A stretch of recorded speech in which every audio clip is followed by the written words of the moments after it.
خطا ہونا بزرگی میں کوئی رکاوٹ نہیں۔ ماعز اسلمی کو پتھر پڑ رہے تھے جب وہ حد لگ رہی تھی، کہ ابھی جو تم نے ماعز کا گوشت کھایا اس سے زیادہ ناپاک تم نے کھایا۔ گناہ ہونا انسانی اللہ اور بندے کے تعلق میں رکاوٹ تب بنتا ہے جب اصرار ہو، میں حاملہ ہوں زنا سے، مجھے پاک کریں، اس لیے کبھی کسی کے گناہ پر اس کو حقیر نہ سمجھو۔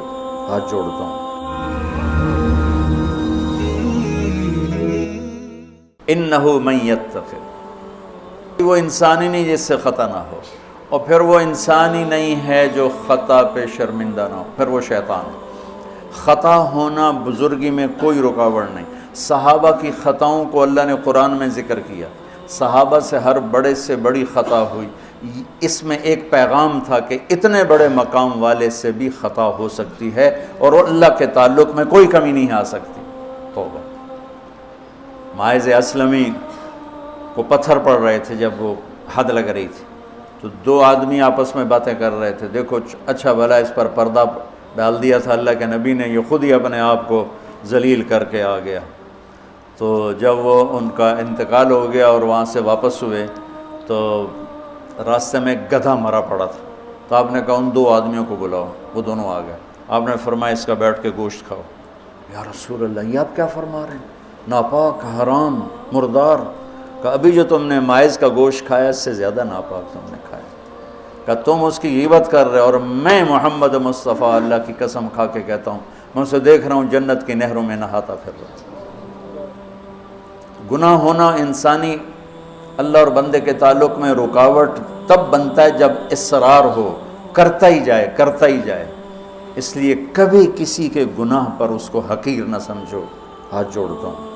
کسی کو حقیر، کسی سے نفرت نہ، اپنی نیکی کے تکبر سے بچو۔ اللہ کی قسم، نیکی کا تکبر پیسے کے تکبر سے بھی زیادہ خوفناک ہے۔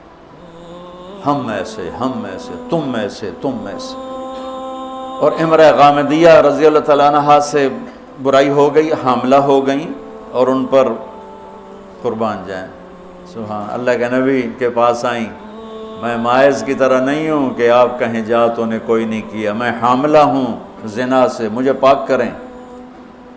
تو آپ نے فرمایا، آپ نے اس کو ٹالنے کے لیے کہ جا پہلے بچہ پیدا کر پھر اس کے بعد دیکھا جائے گا، کہ 9 مہینے گزریں گے آپ ہی بھول جائے گی۔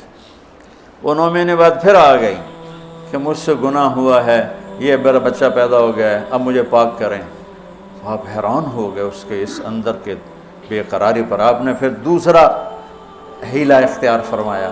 آپ نے فرمایا بچے کو دودھ پلا 2 سال، جب یہ روٹی کھانے کے قابل ہو جائے پھر آنا، پھر حد لگائیں گے۔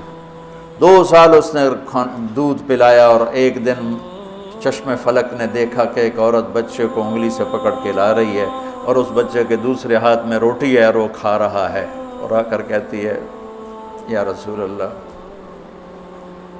یہ روٹی کھا رہا، طہرنی، مجھے پاک کیجیے۔ میرے نبی کے بھی آنسو نکل آئے۔ تو آپ نے فرمایا اس بچے کو کون اپنا بیٹا بناتا ہے، میں ضمانت دیتا ہوں جنت میں وہ میرا ساتھی ہوگا۔ تو ایک انصاری صحابی نے اٹھ کر کہا یا رسول اللہ میں اس کو اپنا بیٹا بناتا ہوں۔ اتنی بڑی بڑی ہستیوں سے گناہ ہو جاتے ہیں، لیکن ہم کہتے ہیں یا موسیٰ یا فرعون۔ وہ جو ایک احمقانہ شعر ہے، دورنگی چھوڑ دے یا کرنگ ہو جا، سراسر موم ہو یا سنگ ہو جا، کسی بیوقوف شاعر نے یہ شعر کہا۔ تو ان پر حد لگی تو خون کا کہ چھینٹے حضرت خالد پر جا کے پڑے، تو انہوں نے کوئی 2-4 لفظ سخت کہہ دیا۔ آپ نے فرمایا خالد ایسا مت کہو، اس بچی نے وہ توبہ کی ہے پورے مدینے پہ تقسیم کروں سب کی بخشش ہو جائے۔ انہو من یتق، بڑے سے بڑے سے بھی ہو جاتا ہے۔ سارعوا الی مغفرۃ من ربکم وجنۃ عرضها السماوات والارض اعدت، بولو للمتقین۔ ٹھیک، کون ہیں؟ الذین ینفقون فی السراء والضراء، جو تنگی اور فراخی میں خرچ کرتے ہیں، والکاظمین الغیظ، جو غصے کو پیتے ہیں، والعافین عن الناس، جو لوگوں کو معاف کرتے ہیں، واللہ یحب المحسنین، اللہ احسان کرنے والوں کو پسند کرتا ہے۔ اب آگے بھی تقوی والے ہی آ رہے ہیں۔ والذین اذا فعلوا فاحشۃ، فاحشہ میں نے بتایا تھا نا قرآن میں کس معنی میں آتا ہے، اور یہ کس کے بارے میں؟ اللہ اکبر، واہ میرے رب، تو نے اتنی گنجائشیں دی اور تیرے بندوں نے جہنم ہی واجب کر دی تیرے بندوں پر۔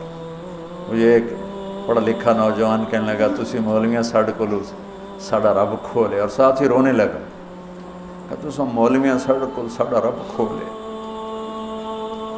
Dry جاندن dry جاندن dry جاندن۔ والذین اذا فعلوا فاحشۃ، یہ بھی تقوی والے ہیں، او ظلموا انفسهم، یہ بھی تقوی والے ہیں، ذکروا اللہ فاستغفروا لذنوبہم ومن یغفر الذنوب الا اللہ ولم یصروا علی ما فعلوا۔ یہاں آ کے جدا ہو گیا، متقی اور فاسق جدا ہو گیا کہ متقی بھی یہ سارے گناہ کر سکتا ہے لیکن وہ چھوڑ دیتا ہے، اصرار نہیں کرتا، روتا ہے، معافی مانگتا ہے، اور جو بدماش ہوتا ہے وہ کرتا جاتا ہے، وہ کہتا ہے ویکھی جائے گی ویکھی جائے گی۔ تو جنت میں جانے والوں کے بارے میں میرے رب کا قرآن یہ کہہ رہا ہے، ہم ایسی احمقانہ سوچ کے مالک ہیں کہ نیک آدمی تو بن جائے معصوم پاک نبیوں کی طرح، اور جو نافرمان ہے وہ فرعون بن جائے، وہ کیوں نیکی کرتا ہے؟ میرا کالج کا ساتھی تھا احمد مصطفیٰ، 96 میں فوت ہو گیا۔ اس کا چلہ لگا تو سارے عیب چھوٹ گئے، صرف شراب رہ گئی تھی، تو وہ نشے میں اس کے دوستوں نے اس کو گھر کے دروازے کے سامنے اتارا تو وہ دروازے پر ہی گر کے پڑا ہوا تھا۔ تو پولیس کی گزری وین تو انہوں نے اٹھا کے ڈالا اور چوکی لے گئے۔ صبح اس کی آنکھ کھلی تو روشنی ہو رہی تھی، تو اس نے سپاہی بھی جانتے تھے، اچھا بڑے آدمی کا بیٹا تھا، خود بھی کافی مشہور تھا، تو اس نے کہا یار جلدی جلدی مصلی لوٹا لو، میں نے نماز پڑھنی۔ تو کہنے لگا راتی کی کر دے رہے ہو؟ تو کہنے لگا اس واسطے تو نماز پڑھن لگا کہ منہ کالا کیتا ہے دھو بھی لواں۔ اور ہمارا کیا تصور ہے، تیری روٹی حرام، تجھے نمازوں کا کیا فائدہ، تو داڑھی منڈاتا ہے، تیرا کیا دین ہے، تیری شکل ہی کافروں جیسی ہے، تیرا کیا دین ہے۔ ہمارے دیندار طبقے نے بے دینی کو پروموٹ کیا ہے نفرت کر کے۔ دین تو سراپا محبت سراپا